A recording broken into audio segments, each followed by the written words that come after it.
les arguments de Carmody pouvaient paraître contagieux quand ils étaient datés d'une certaine période.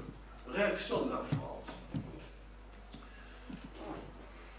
Une immense déception parce qu'il y a un homme admirable, l'abbé Pierre, admirable parce que, en plus consensuel, un saint, c'est l'homme le plus populaire de France, et un homme qui avait, dont l'un des attributs qui relevait de son maraboutisme, on peut dire, c'était précisément le consensus. À partir du moment où, pour des raisons que vous pouvez juger bonnes ou mauvaises, il ne réalisait plus ce consensus, sa sainteté en était altérée, puisqu'il ne suscitait plus ce consensus, puisqu'il était discuté. Alors à un certain moment, il y a eu une sorte d'effroi, d'inquiétude. À la rédaction de mon journal, il y avait une grande tristesse. Personne n'était indigné. Il y avait une sorte de... Et pourtant, ce sont des gens qui ne sont pas... surtout les jeunes qui ne sont pas très disposés à la dévotion, si vous voulez. Je trouve ça un petit peu dépassé ou archaïque, et pour lequel l'abbé Pierre, enfin je crois qu'il aurait pu préférer s'il s'agissait d'une conseil Cousteau, qui est un aventurier plus grand et qui est le plus populaire aussi de France, le second, je crois. Eh bien, il y avait une grande tristesse en disant pourquoi l'abbé Pierre, pourquoi lui, il aurait dû laisser ça à quelqu'un d'autre. Darodi m'ont si résigné, mais l'abbé Pierre, ça. Alors, où est le fanatisme? Ce serait d'interdire de parole à l'abbé Pierre, mais il a parlé autant qu'il pouvait, et même maintenant il a été refusé. Il en était arrivé à refuser à parler, si bien que j'ai eu l'occasion de le dire. Personne ne voulait le faire autour de moi, alors c'est une confidence, maintenant ça n'est plus. Je l'ai fait. Je lui ai téléphoné, il m'a dit non, je ne préfère pas. Je préfère pas. Ajouter encore quelque chose qui susciterait encore des malentendus. Il n'y a pas eu de réaction fanatique autour de ce. Il y en a peut-être, mais il n'y a pas eu de réaction fanatique. C'est le compagnon de la réclusion, il va partir en Italie. D'abord, il n'y est pas parti, il est parti 24 heures, il est revenu aussi vite. Le condamné à la réclusion. Plaise à Dieu, puisqu'il est question de lui, que tout le monde ait le même sort que l'abbé Pierre. Je veux dire, non, je crois qu'en ce moment, je ne vous suivrai pas jusque-là. Je ne sais pas ce que vous m'avez posé comme question à la fin. Ah oui, sur l'islam, vous avez attribué à mes dispositions émotionnelles le fait d'avoir dit que l'islam pouvait alimenter... Non, c'est vous qui dites. Oui, oui. Cela nous prépare, n'est-ce pas, pour le détournement de l'avion Air France, que l'islam les prépare au sacrifice. Que l'islam prépare au sacrifice. Oui, c'est dans le Nouvel Observateur. Non, mais je ne le dis pas. Je ne dis pas. Moi, je pense en général, je redis, il me manque je n'enlève pas le mot, il me manque deux. J'aurais dit que l'islam, comme les religions, prépare au sacrifice. Oui, il y a une incitation sacrificielle dans la religion. Je le pense. Personnellement. J'ai oublié maintenant la seconde question. Vous pouvez me la résumer, c'est la catégorie d'esprit. C'est ça. C'est énorme, c'est pour ça que je ne sais pas si vous êtes sensible au fait que je réagisse aussi fortement au fait que vous avez fait subir de façon assez arbitraire, même si on peut le comprendre du fait du moment qui est le vôtre en ce moment et dans votre parcours individuel. Vous faites de la nation et du second concept qui est de la religion des choses qui seraient consubstantielles à la nature humaine. Autrement dit, c'est la porte fermée à toute autre prétention, puisque vous sacralisez ce qui peut être contingence historique. D'accord. Alors, j'ai une question. S'il vous plaît, il termine. Non, c'est moi qui donne la parole. C'est une question convergente. Non, allez-y. C'est le même. Non, ce que je voulais dire, autant j'assume ce que vous me reprochez, et ça, c'est l'un de nous a raison. Mais autant là, il y a malentendu. Alors, un malentendu total. Je dis tout se passe comme si, bien sûr que je ne veux pas penser, je ne peux pas m'aventurer à penser qu'il y a... Puisque j'ai parlé, j'ai dit que la civilisation était mortelle. Bon, j'ai dit non, là il y a malentendu. Je ne pense pense pas, je ne suis pas à même de décréter que font partie des catégories, de se constituent des catégories d'esprit, des choses d'abord qui n'ont pas toujours existé. La religion sous 1000 formes et la nation, c'est un phénomène récent dans l'histoire et qui disparaîtra. Je dis que pendant un certain temps, les gens vivent comme si ces deux concepts étaient des catégories d'esprit. Votre inquiétude, dans la mesure où le malentendu était vrai, était justifiée.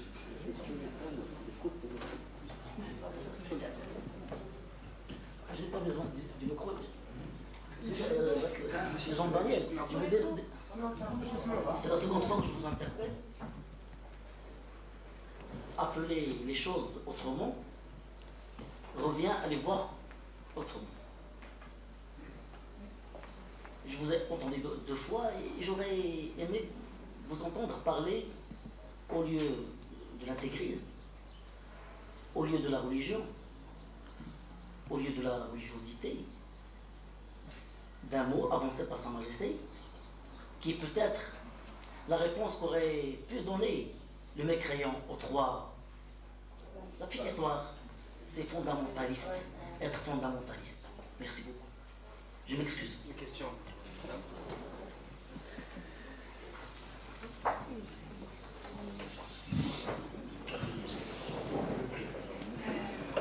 Madame Larivani, professeure universitaire, philosophe d'État. Je n'ai pas eu encore le plaisir de lire votre ouvrage qui me paraît montrer les présentations faites ce matin. Ce peut être une réflexion sur soi-même et réaction avec l'entourage technologique, société, démocratie, injustice, un retour vers soi comme une sorte d'authenticité pour souligner le rôle de la religion et pour l'homme et pour la société. À votre avis, ce mouvement de retour à la religion qui se voit émerger un peu partout, ne serait-il une contestation ou plutôt un refus d'une technologie écrasante qui n'a plus de sens pour l'homme. Technologie qui a fait émerger dans la société humaine deux catégories de gens. L'élite possédant toute forme de technologie et de poids et de force, et le reste, qui est la majorité de l'humanité, écrasée et par ce mouvement technologique et surtout par l'injustice d'une fausse démocratie qui règne partout dans le monde. À titre d'exemple, avec 0,3, il y a une moitié de société qui prend la décision contre l'autre moitié. Et c'est ça la démocratie que l'humanité jusqu'à nos jours, dans tout système politique régnant dans le monde, fait apparaître comme loi de gestion de l'humanité. Merci. Merci.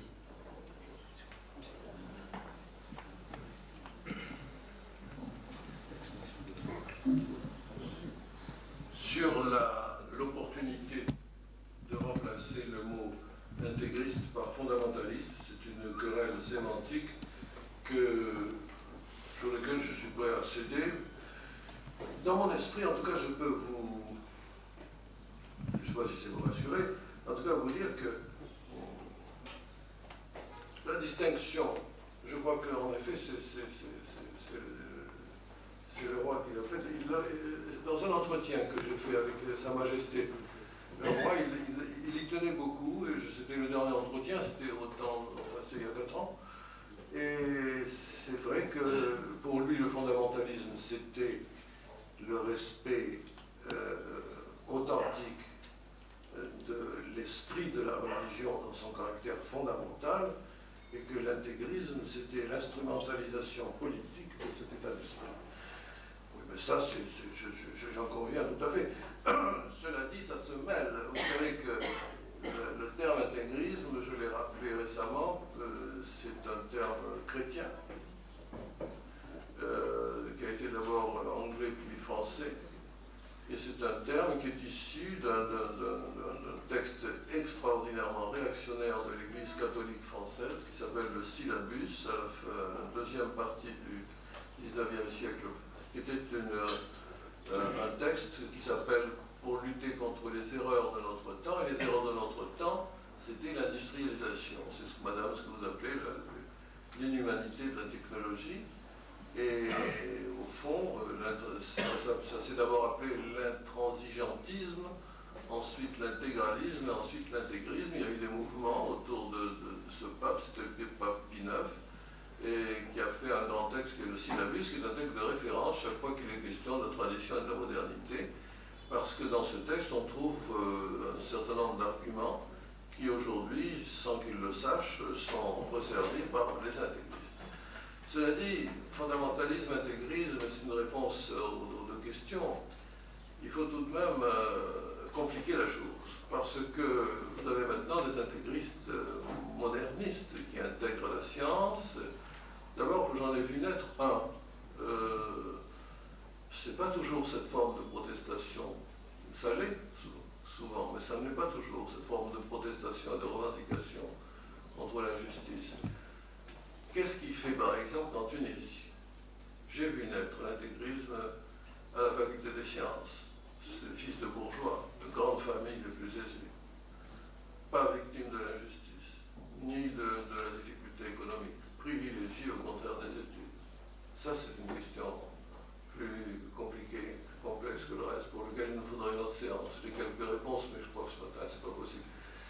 Ça veut dire qu'il y a quelque chose dans l'interrogation personnelle, l'interrogation religieuse, l'interrogation islamique, en tout cas dans l'attitude une profondeur et une... Enfin ça mènerait trop loin et ça me passionne. D'ailleurs, je serais heureux d'entendre les réponses des spécialistes de l'islam, des islamisants. Mais c'est vrai que la Tunisie est le phénomène le plus exemplaire, si j'ose dire, édifiant, en tout cas là-dessus. C'est-à-dire que le premier vrai mouvement intégriste est né dans des milieux qu'on connaît, dont j'avais connu moi les parents, et qui sont devenus professeurs à la faculté des sciences, et tous au-dessus de la moyenne dans la bourgeoisie aisée. Ça, c'est une sorte c'est une remarque dont il ne faut pas faire l'économie quand on parle de la distinction aussi entre fondamentalisme et intégrisme. Quand vous caractérisez mon ouvrage par une tentative de bilan personnel, vous avez tout à fait raison. C'est comme ça que j'ai été présenté au départ. C'est vrai, c'est pour ça que ça suscite aussi des questions. Depuis que j'ai publié ce livre, je vais vous dire, il suscite des réactions que je n'avais pas connues avant, et des lettres que je n'avais pas reçues du même type avant. C'est-à-dire que les gens éprouvaient besoin de dire, vous dites ça, vous dites ça, quant à moi, et ils se racontent. C'est-à-dire que c'est une incitation au bilan personnel. Et j'ai reçu des témoignages de gens que je croyais connaître, et qui sont très réservés d'habitude, qui sont ennemis du narcissisme, et qui se sont racontés. C'est un des plaisirs d'ailleurs de ce livre, pour susciter quant à moi, et alors ils racontent leur position vis-à-vis de Dieu. On s'aperçoit d'ailleurs que c'est jamais la même. Il y a peu de communautés en interaction, même de mes amis musulmans. Mais je n'attends pas ce jour pour savoir ce que disait l'un de ses amis, à savoir que je ne connais pas l'islam, je ne connais que les musulmans. Je ne sais pas quel grand arabe vous a dit ça, enfin, je le sais. Voilà. Merci Jean-Daniel, merci à vous tous et à bientôt.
Repris à plusieurs facettes, plusieurs